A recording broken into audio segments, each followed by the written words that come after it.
Hello friends, my name is Anshuman Sharma and welcome to our YouTube channel.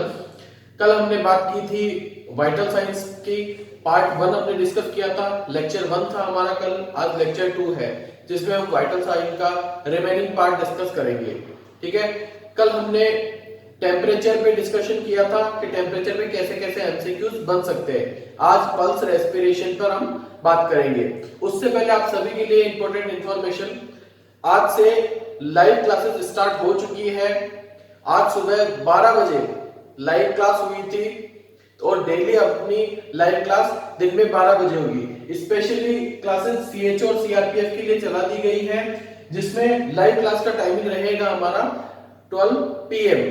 आप सभी 12 PM पर live classes start हो जाएगी, आप सभी तैयार रहिए। और उसमें हम इंपॉर्टेंट एमसीक्यूज डिस्कस करेंगे जो कि स्पेशली सीएचओ और सीआरपीएफ के लिए डिजाइन किए हुए होंगे। साथ ही बहुत ही जल्दी जीके, मैथ्स और रीजनिंग तीनों की क्लासेस भी रेगुलर कर दी जाएगी। और सब्जेक्ट वाइज क्लासेस आपकी नर्सिंग सब्जेक्ट जो क्लासेस है वो भी आपकी रेगुलर बेसिस पे स्टार्ट कर दी जाएगी।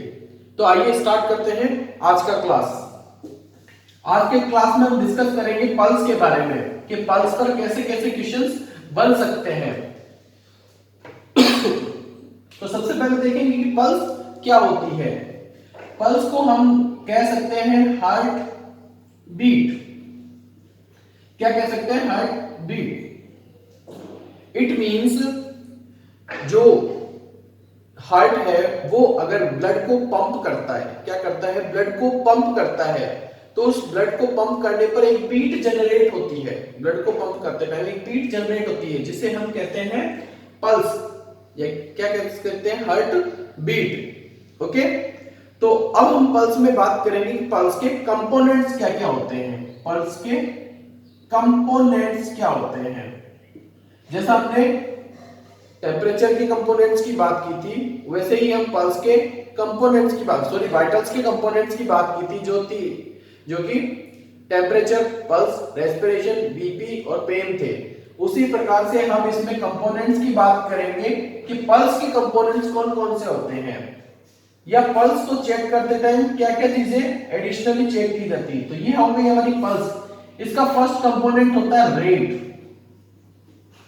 सेकंड कंपोनेंट इसका होता है रिदम, सेकंड कंपोनेंट होता है रिदम, थर्ड कंपोनेंट होता है इसका वॉल्यूम एंड फोर्थ कंपोनेंट होता है इसका टेंशन। ठीक है, ये चार कंपोनेंट हम पल्स चेक करते टाइम हमेशा नोट करते हैं।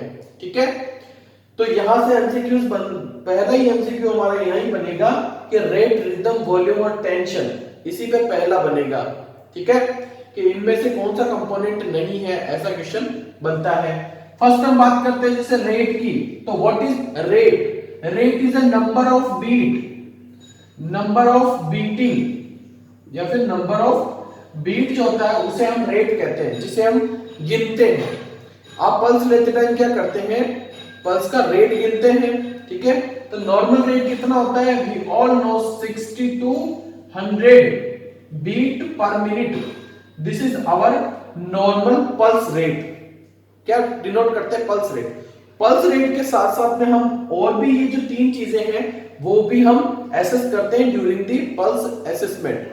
जब भी आप पल्स का असेसमेंट करते हो तो ये रिदम, वॉल्यूम और टेंशन ये भी आपको फील करना होता है। नेक्स्ट चलते हैं हम रिदम की तरफ। तो व्हाट इज रिदम? रिदम से आप याद रख सकते हैं continuity, continuity of the beat, कि बीट रेगुलर है या इरेगुलर है। इसका आपको रिदम से पता चलेगा कि बीट की रेगुलरिटी कितनी है। जैसे कि एक बीट से दूसरी बीट के बीच में का जो इंटरवल है वो 1 सेकेंड है। ठीक है, और दूसरी से तीसरी बीट के बीच में इंटरवल थोड़ा ज्यादा बढ़ गया, जैसे 1.5 सेकेंड हो गया, और फिर कुछ बीट्स तक वो नॉर्मल चलता रहा, फिर एकदम से रिदम या तो कम हो गया कंटिन्यूटी, या फिर उसका इंटरवल बढ़ गया, तो वो क्या होगी? एक इरेगुलर रिदम हो जाएगी। ठीक है, इरेगुलर रिदम हो जाएगी। तो कंटिन्यूटी ऑफ द बीट, एक बीट से दूसरी बीट के बीच में, हर बीट के बीच में इंटरवल एक ही होना चाहिए, कांस्टेंट इंटरवल होना चाहिए। क्यों? क्योंकि हमारी पल्स रेट का जो नेचर होता है वो होता है रेगुलर। रेगुलर नेचर होता है, मतलब कंटिन्यूटी बनी रहती है। एक मिनट में आने वाली जितनी भी बीट्स है उन बीट्स के बीच का इंटरवल नॉर्मल होता है हमेशा, वो एक ही होता है। तो उसे हम क्या कहते हैं? रिदम कहते हैं। क्या कहते हैं? Rhythm. Rhythm is a continuity. अगर रिदम में प्रॉब्लम है तो उस चीज को हम क्या कहेंगे? डिसरिथमिया। क्या कहते हैं? डिसरिथमिया। जो कि हम पढ़ते हैं arterial fibrillation, ventricular fibrillation, ventricular tachycardia, these are the dysrhythmia. ठीक है, जिसमें रेट और रिदम दोनों क्या होती है? इरेगुलर हो जाती है। नेक्स्ट बात करते हैं वॉल्यूम की। यहां मैं आपको सुपरफिशियली बता देता हूं, पल्स बहुत ही इजी टॉपिक है, मैं जहां पर इंपॉर्टेंट होगा वो आपको स्पेशली नोट करवाऊंगा। वॉल्यूम की बात करते हैं। वॉल्यूम का मतलब होता है कि आर्टरियल ब्लड कितना भरा हुआ है। ठीक है, कि उस आर्टरी के अंदर कितना ब्लड फिल है, या फिर कितना ब्लड जो है वो फ्लो हो रहा है। ठीक है, वॉल्यूम क्या होता है?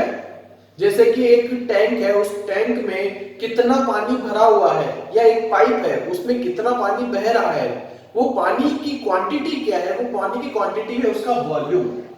ठीक है, वो क्या है? उसका वॉल्यूम। इसी प्रकार से आर्टरी में जो बहने वाला ब्लड है वो है उसका वॉल्यूम। ठीक है, तो रेट हो गई, रिदम हो गई, वॉल्यूम हो गई। बात करते हैं टेंशन की। टेंशन से आप याद रख सकते हैं कंप्रेसिबिलिटी। कंप्रेसिबिलिटी कि आप उस आर्टरी को कितना कंप्रेस कर पा रहे हो, कितना उसमें तनाव है या कितना उसमें टेंशन है। ठीक है, तो ये चीज ऑब्जर्व करनी होती है। पहले सबसे पहले तो रेट तो हम गिन के करते हैं, रिदम हम इंटरवल एक बीट से दूसरी बीट के बीच का इंटरवल देख के करते हैं, वॉल्यूम और टेंशन ये दोनों अपने को फील करना होता है। ठीक है, वॉल्यूम ज्यादा होगी तो पल्स कैसे आएगी? वाटर हैमर पल्स आएगी। ये ऐसा किस केस में होता है? वॉल्यूम ज्यादा होने का, फ्लूइड ओवरलोड के केस में होता है। टेंशन भी फ्लूइड ओवरलोड के केस में ज्यादा मिलेगी। पेशेंट अगर जैसे डिहाइड्रेशन में है, जिसमें कि पेशेंट का क्या है?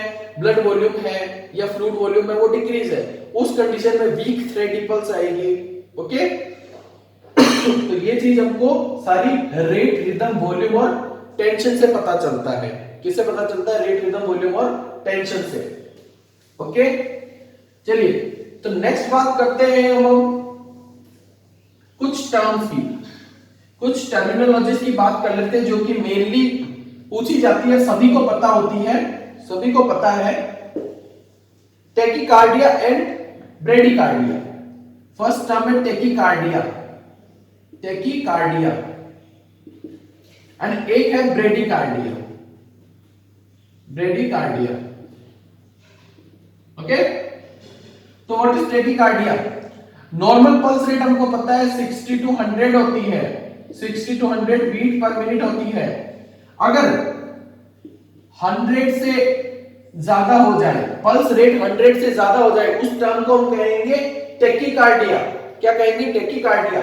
और पल्स रेट अगर 60 से भी कम हो जाए, पल्स रेट अगर 60 से कम हो जाए तो उसे हम कहेंगे ब्रेडिकार्डिया।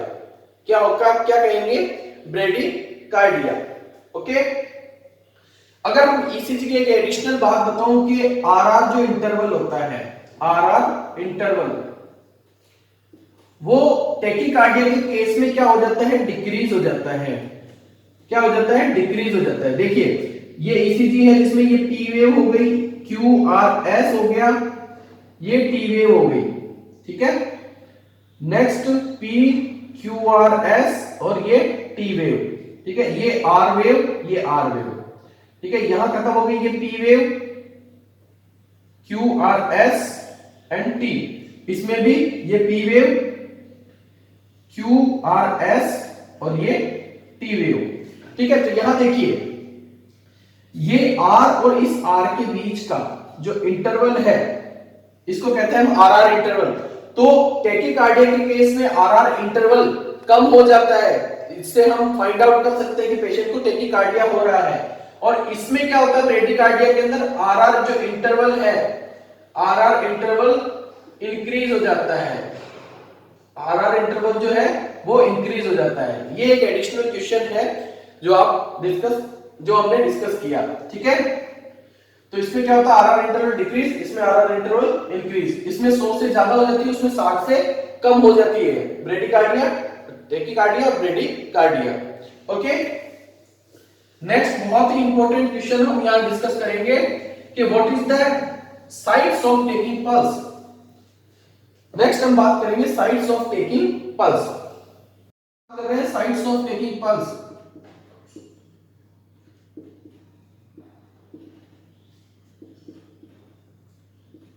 इसको सबसे ज्यादा इंपॉर्टेंस देना है क्योंकि यही है जो सबसे मेनली पल्स के बारे में क्वेश्चन पूछा जाता है। सबसे पहली साइड देखिए, हेड टू टो की तरफ चलिए। पहली साइड हमारी होती है टेम्पोरल। क्या होती है? टेम्पोरल। क्यों? क्योंकि ये कहां से लेते हैं अपन? टेम्पोरल आर्टरी से। कहां से लेते हैं अपन? टेम्पोरल आर्टरी से, ठीक है। नेक्स्ट बात करते हैं, नेक्स्ट थोड़ा नीचे आइए, गले के साइड ऑफ द नेक, दोनों साइड में, नेक के साइड में कौन सी होती है? कैरोटिड। कौन सी होती है? कैरोटिड आर्टरी, ठीक है। तो ये कौन सी पल्स होगी? Carotid pulse. थर्ड साइड कौन सी होती है? थर्ड साइड, और साइड भी मैं बताते हुए चल रहा हूं, टेम्पोरल। ये टेम्पोरल रीजन के ऊपर जो आपकी आर्टरी पास हो रही है, ये होती है टेम्पोरल आर्टरी। यहां से भी अपन पल्स लेते हैं। फिर होती है carotid artery, side of the neck, दोनों तरफ, side of the neck, carotid artery. Third आप आ जाइए एपिकल। क्या? एपिकल। एपिकल कहां होती है? इसको आप क्या करते हो? इसको आप पाल्पेट नहीं करते, इसको आप क्या करते हैं? ऑस्कल्टेट। इसमें ध्यान रखना है, auscultate. Auscultate by the, auscultate का मतलब होता है सुनना, साउंड सुनना। किसके थ्रू? स्टेथोस्कोप के थ्रू आप ये एपिकल पल्स काउंट कर सकते हैं। नंबर 4 है, थोड़ा और नीचे, अब एक्सट्रीमिटीज की तरफ आ जाएंगे। ब्रेकियल। क्या है? ब्रेकियल, जो कौन सी होती है? Brachial fossa, sorry brachial artery होती है। वो कहां होती है? एंटी क्यूबाइटल फोसा में। कहां होती है? Anti cubital fossa. ये आप साइड ध्यान रखेंगे, क्वेश्चन आ सकता है कि ब्रेकियल आर्टरी कहां होती है, क्या साइड होती है? तो एंटी क्यूबाइटल फोसा के अंदर होती है, जो यहां होती है अपनी जो आर्म है, उन आर्म में होती है। कहां होती है? एल्बो पर, just about the elbow. Okay, तो ब्रेकियल आर्टरी कहां होती है? एंटी क्यूबाइटल फोसा में। फिफ्थ पल्स देख लीजिए, यही भी एक्सट्रीमिटीज में ही होगी। कौन सी होगी? रेडियल। कौन सी होगी? Radial artery. रेडियल आर्टरी, ये रेडियल आर्टरी आप थंब की साइड में देख सकते हैं, ठीक है, रेडियल आर्टरी। ओके, नेक्स्ट हम बात करते हैं, अगली कुछ पल्स हैं उनके बारे में। 6 नंबर की साइट है हमारी, 6 नंबर की साइट है फीमोरल पल्स। कौन सी है? फीमोरल, जो कि फीमोरल आर्टरी कहां होती है? ग्रोइंग रीजन में। कहां होती है? ग्रोइंग रीजन में। ओके, 7 हम बात करते हैं, थोड़ा और नीचे चलिए पैरों में, पोप्लाइटल, पोप्लाइडियल आर्टरी। ये कहां होती है? ये कहां होती है? जस्ट इसका अगर प्रॉपर साइड पूछे तो पोप्लाइटल फोसा, पोप्लाइडियल फोसा, ठीक है। क्या लिखेंगे? पोप्लिएटल फोसा, ये इसकी प्रॉपर साइड होती है। और अगर ऐसे बताए दूसरी तरफ से अगर क्वेश्चन आए तो कैसे बताना है? जस्ट बिहाइंड दी नी। कहां? बिहाइंड दी नी। ये जो हमारा घुटना होता है ना, इसके पीछे की तरफ, यह होता है पोप्लाइटल फोसा, और यहां से एक आर्टरी निकलती है, पोप्लाइटल आर्टरी, ठीक है। अब ये 8 और 9 दो आर्टरी रह चुकी है, जिसको याद रखने का तरीका डीपी पीटी। अगर आपको याद ना रहे तो ये दो वर्ड याद कर लीजिए, डीपी एंड पीटी।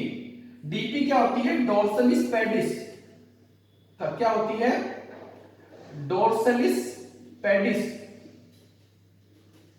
और ये पीटी क्या होती है? Posterior tibial, posterior tibial,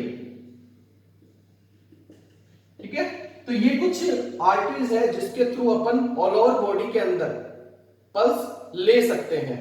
okay, तो मेजरली सवाल यहीं से आएगा, जैसे कि एक पोप्लाइटल फोसा से आ सकता है कि पोप्लाइटल आर्टरी कहां होती है? Just behind the knee and popliteal fossa में।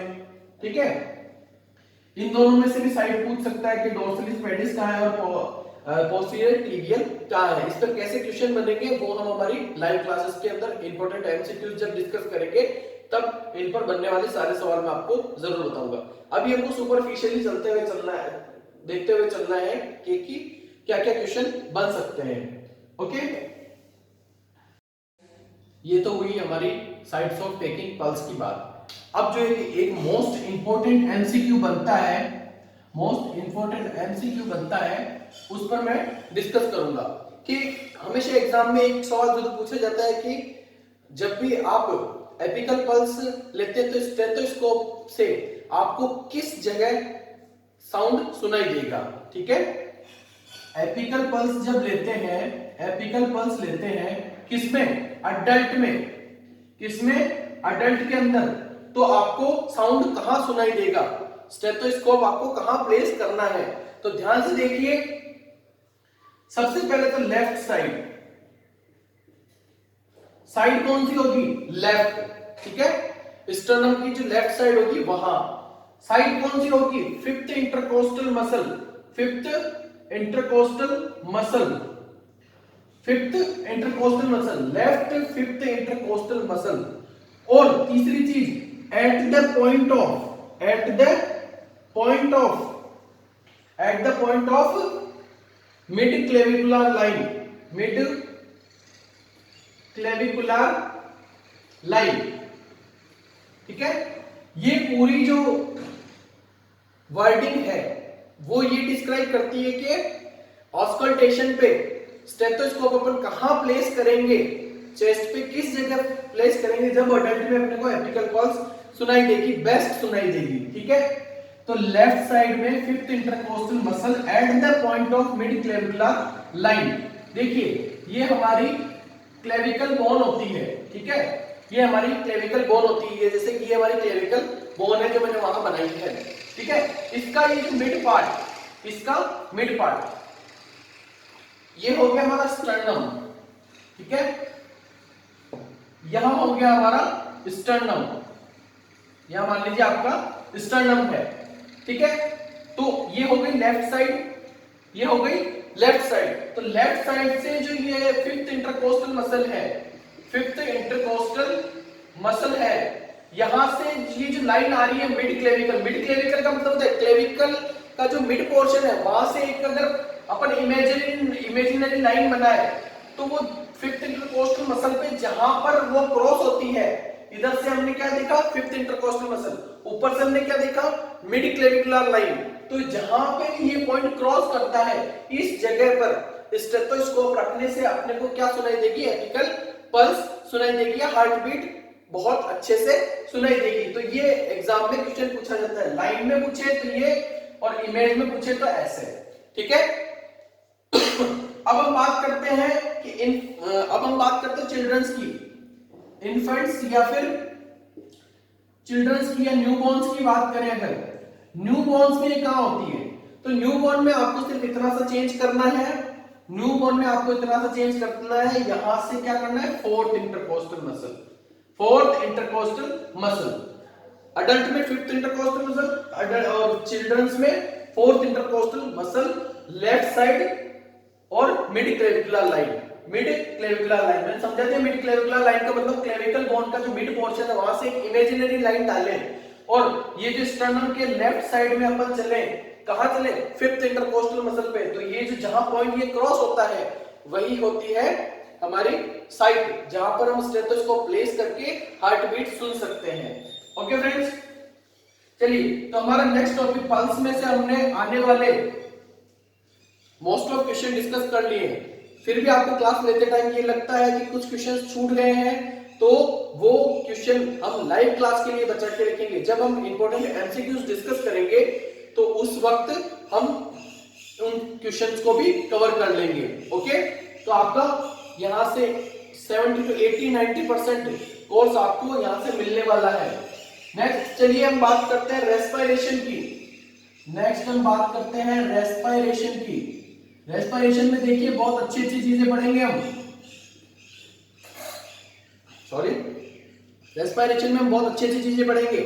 सबसे पहला क्वेश्चन तो आपका कि what is the breathing, what is breathing and what is respiration. ठीक है, what is breathing and what is respiration. आपके नॉलेज के लिए क्वेश्चन है कि ब्रीथिंग क्या होती है, रेस्पिरेशन क्या होती है। यस, बिल्कुल, ब्रीथिंग एंड रेस्पिरेशन क्या होती है, दोनों अलग अलग चीजें। ब्रीथिंग क्या है, ब्रीथिंग के बारे में मैं आपको बता दूंगा। बायोफिजिकल मेथड है, बायोफिजिकल मेथड है, ये बायोफिजिकल मेथड है। ओके, और रेस्पिरेशन क्या है, बायोकेमिकल मेथड, बायोकेमिकल मेथड। ये बहुत ही डीप चीज बता रहा हूं, लिखने में बहुत है, कभी हम रेस्पिरेशन का वर्ड का यूज कर लेते हैं, कभी हम ब्रीथिंग वर्ड का यूज कर लेते हैं, बट ये दोनों डिफरेंट है। आज मैं आपका डिफरेंस क्लियर कर दूंगा कि ब्रीथिंग क्या होती है, बायोफिजिकल मेथड है। बायोफिजिकल मेथड का मतलब आप सांस लेते हो, एयर का अंदर लेना, मतलब inspiration, inspiration and expiration, expiration, ये जो दो प्रोसेस होती है उसको हम कहते हैं ब्रीथिंग। क्यों, क्योंकि ये फिजिकल प्रोसेस है। ये क्या है, बायोफिजिकल प्रोसेस है, जिसमें एयर को अंदर लेना इंस्पायरेशन और एयर को बाहर निकालना it is the expiration. Okay, अब चलते हैं हम रेस्पिरेशन की तरफ। रेस्पिरेशन क्या है, बायोकेमिकल मेथड। इट मींस जो आपने एयर ली है, जो आपने एयर ली है उसमें से ऑक्सीजन को बॉडी में रोकना एंड कार्बन डाइऑक्साइड को वापस जो जाने वाली एयर है, जो एक्सपायर करने वाले हो, उसके अंदर छोड़ना। ठीक है, तो गैसियस एक्सचेंज रेस्पिरेशन में क्या होता है, गैसियस एक्सचेंज। ठीक है, तो ये जो गैसियस एक्सचेंज होता है वो किसमें होता है, रेस्पिरेशन में। इसमें गैसेस एक्सचेंज नहीं हो रहा है, ये तो सिर्फ एक मैकेनिकल प्रोसेस है जिसके थ्रू आप एयर अंदर ले रहे हो और एयर बाहर निकाल रहे हो। This is the breathing. Respiration का मतलब गैसेस का एक्सचेंज होना, क्या होना, गैसेस का एक्सचेंज होना। This is the biochemical process, okay, या बायोकेमिकल मेथड। ओके, तो ब्रीथिंग एंड रेस्पिरेशन दोनों अलग अलग है, आज के बाद आप हमेशा अलग बताएंगे। चलिए, तो हम बात करते हैं रेस्पिरेशन की, कि रेस्पिरेशन क्या है। तो दो टाइप का रेस्पिरेशन होता है, दो टाइप का रेस्पिरेशन होता है, external, external and internal. External expiration, sorry, external respiration and internal respiration. अब ये दोनों चीज क्या होती है, यहां एमसीक्यू बनता है, यहां एमसीक्यू बनता है, आपको डेफिनेशन देके डायरेक्ट पूछ सकता है कि व्हाट इज द एक्सटर्नल और what is the internal respiration. तो याद रखने का बहुत ही सिंपल तरीका है, ऐसे याद रख सकते हैं, लंग्स, लंग्स और ब्लड के बीच में, लंग्स और ब्लड के बीच में गैसेस का एक्सचेंज, गैसेस एक्सचेंज, लंग्स और ब्लड के बीच में जब आपने क्या किया, एयर ली, इंस्पायर की, इंस्पायर करने के बाद लंग्स में से, लंग्स और ब्लड के बीच में गैस का एक्सचेंज हुआ। गैसेस का एक्सचेंज कौन कौन सी का होता है, O2 और CO2 का। तो लंग्स मतलब इंस्पायर करने के बाद एयर में जो ऑक्सीजन थी वो तो ब्लड को दे दी, और ब्लड में जो कार्बन डाइऑक्साइड थी वो वापस लंग्स को दे दी, और लंग्स ने उसको बाहर निकाल दिया। This is the external respiration, जो कि लंग्स और ब्लड के बीच में गैसेस एक्सचेंज होता है O2 और CO2 का, उसे हम क्या कहते हैं, एक्सटर्नल रेस्पिरेशन। और इंटरनल रेस्पिरेशन किसे कहते हैं, अब ये इसके आगे की प्रोसेस है। इंटरनल रेस्पिरेशन क्या है, इसके आगे की प्रोसेस है। अब जो ब्लड है, ये ब्लड अपने पास, खुद के पास ऑक्सीजन रख के क्या करेगा, ये किसको सप्लाई करता है, ये टिश्यूज को सप्लाई करता है। तो टिश्यू, टिश्यूज के बीच में क्या होना, गैसेस का एक्सचेंज होना, गैसेस का एक्सचेंज होना। तो इंटरनल रेस्पिरेशन की प्रोसेस कहां होती है, ब्लड और टिश्यूज के बीच में, और एक्सटर्नल की कहां होती है, लंग्स और ब्लड के बीच में। ठीक है, तो ऐसे LB और BT याद रख सकते हैं आप। ठीक है, LB और BT करके आप याद रख सकते हैं कि what is the external respiration, what is the internal respiration. यहां से क्वेश्चन बनता है, इसको बहुत ही ध्यान से समझिएगा। ओके, चलिए, तो नेक्स्ट हम बात करेंगे नेक्स्ट टॉपिक देखते हैं क्या है रेस्पिरेशन में। नेक्स्ट हम बात करेंगे दो टर्म्स की यहां पर भी, टेकिपनिया एंड ब्रेडिपनिया। ब्रेडिपनिया, ठीक है। यहां मैं आपको नॉर्मल बता देता हूं कि नॉर्मल वैल्यू क्या होती है, 12 से 20 breath per minute, breath per minute, this is the normal range. 12 से 20 ब्रीथ पर मिनट। अगर 12 से अगर रेस्पिरेशन 1 मिनट के अंदर कम होता है, 1 मिनट में 12 रेस्पिरेशन से अगर कम है तो उसे हम कहेंगे ब्रेडिपनिया। क्या कहेंगे, ब्रेडिपनिया। और 20 से ज्यादा है, 20 से ज्यादा तो उसको क्या कहेंगे, टेकिपनिया। बहुत सारी बुक्स में ये वैल्यूज अलग अलग दी हुई है, तो आप जो भी बुक प्रिफर कर रहे हैं वही बुक प्रिफर करते रहे। किसी में 22 तक भी दे रखा है, ये किसी में 16 भी है, किसी में 10 भी है, ठीक है। तो 12 से 20 आप याद रख सकते हैं हमारी क्लासेस के अकॉर्डिंग। और ब्रेडिपनिया 12 से कम, टेकिपनिया 20 से ज्यादा। एक टर्म और आता है जिसकी हम बात करते हैं, एपनिया। एपनिया क्या कहते हैं, एपनिया। एपनिया का मतलब होता है सीजेशन ऑफ ब्रीथिंग। ब्रीथिंग का सीज हो जाना, मतलब स्टॉपेज हो जाना। सीजेशन का मतलब होता है स्टॉपेज, ठीक है। ब्रीथिंग का स्टॉपेज हो जाना क्या कहलाता है, एपनिया। क्या कहलाता है, एपनिया। तो ये कुछ टर्म आपको समझ में आ जाएंगे। उसके अलावा और भी जो टर्म है वो भी हम फर्दर डिस्कस करेंगे। ओके फ्रेंड्स, चलिए तो नेक्स्ट बात करते हैं अब हम। फर्दर कुछ टर्म्स है जो इसमें हम डिस्कस करेंगे जिनसे वन लाइनर क्वेश्चन बन सकता है। सबसे पहला क्वेश्चन बनेगा यूपनिया से। What is यूपनिया? जो भी हमारे रेगुलर स्टूडेंट उनको पता होगा कि ये क्वेश्चन मैंने कितनी बार डिस्कस किया है लाइव क्लासेस के अंदर। तो यूपनिया क्या होता है, it is the normal respiration, normal respiration, normal respiration, ठीक है। तो नॉर्मल रेस्पिरेशन को किस टर्म से जानते हैं, यूपनिया। नेक्स्ट हम बात करते हैं डिस्निया। डिस्निया की बात करें तो डिस्निया का मतलब होता है shortness of the breath, shortness of the breathing, ठीक है। या फिर इसको कह सकते हो ब्रीथिंग डिफिकल्टी। क्या कह सकते हो, ब्रीथिंग डिफिकल्टी, ब्रीथिंग डिफिकल्टी, ठीक है। डिस्निया का मतलब शॉर्टनेस ऑफ ब्रीथ, एसओबी जिसे हम कहते हैं, या फिर ब्रीथिंग डिफिकल्टी। नेक्स्ट टर्म है हमारा हाइपोक्सिया एंड हाइपोक्सेमिया।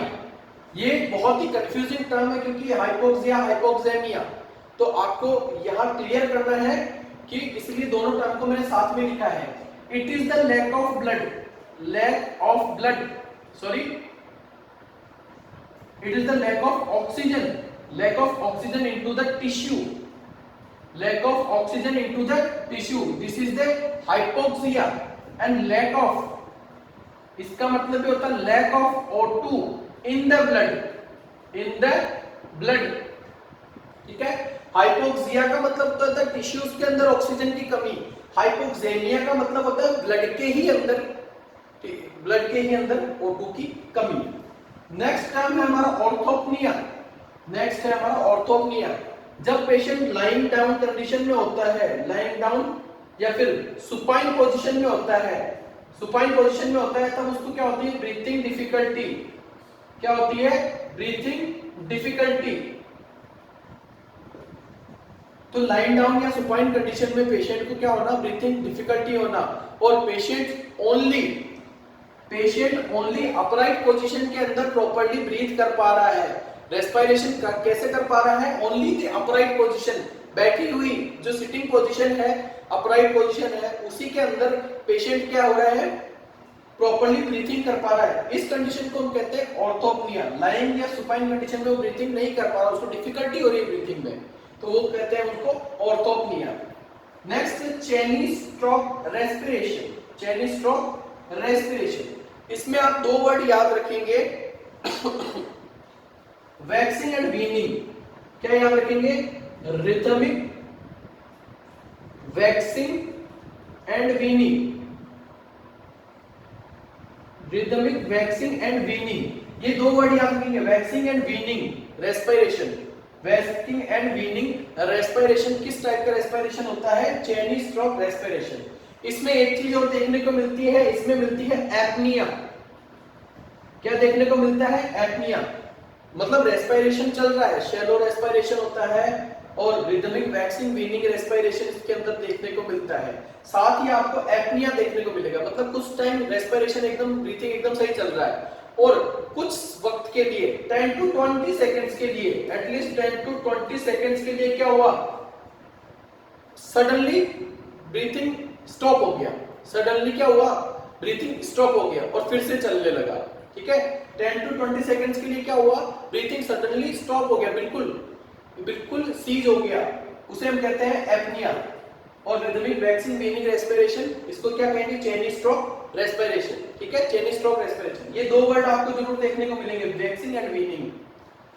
नेक्स्ट है कुस्मोल रेस्पिरेशन। इसको मैं थोड़ा फर्दर डिस्कस करूंगा, इसको डिस्कस करते हैं। कुस्मोल रेस्पिरेशन को मैं यहां डिस्कस करने वाला हूं कि कुस्मोल रेस्पिरेशन आपको कौन सी कंडीशन में देखने को मिलेगा। पहला सवाल तो DKA डायबिटिक कीटो एसिडोसिस के केस में आपको कौन सी कुस्मोल रेस्पिरेशन देखने को मिलेगा। डायबिटिक कीटो एसिडोसिस क्या है? This is the type of metabolic acidosis. Metabolic acidosis है ये। क्या है? मेटाबॉलिक एसिडोसिस है। तो मेटाबॉलिक एसिडोसिस की कंडीशन को कंपनसेट करने के लिए, मतलब सही करने के लिए कुस्मोल टाइप का रेस्पिरेशन स्टार्ट हो जाता है। कुस्मोल टाइप का रेस्पिरेशन क्या होता है ये देखिए। कुस्मोल रेस्पिरेशन में होता है डीप, कैसा टाइप का रेस्पिरेशन है? Deep, rapid and regular. ठीक है, deep, rapid, regular and fast. ठीक है, फास्ट या रैपिड कह सकते हो। डीप, रैपिड, रेगुलर और फास्ट रेस्पिरेशन जिसमें देखने को मिले वो होगा कुस्मोल रेस्पिरेशन। ऐसा क्यों होता है? मेटाबॉलिक एसिडोसिस के केस में क्या होता है? पीएच, आज पर्सन की पीएच है वो कम हो गई है। क्या हो गई है? पीएच कम हो गई है, तो लंग्स उसको कंपनसेट कर रहे हैं। क्या करेगा? मेटाबॉलिक एसिडोसिस को कंपनसेट कौन करते हैं? लंग्स करते हैं।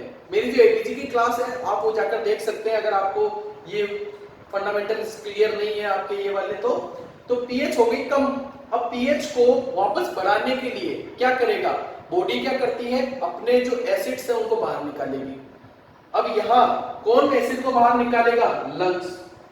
हमेशा याद रखना है कि मेटाबॉलिक एसिडोसिस के केस में या मेटाबॉलिक एल्कलोसिस के केस में उसको सही करने का काम हमारे लंग्स करेंगे। कौन करेंगे?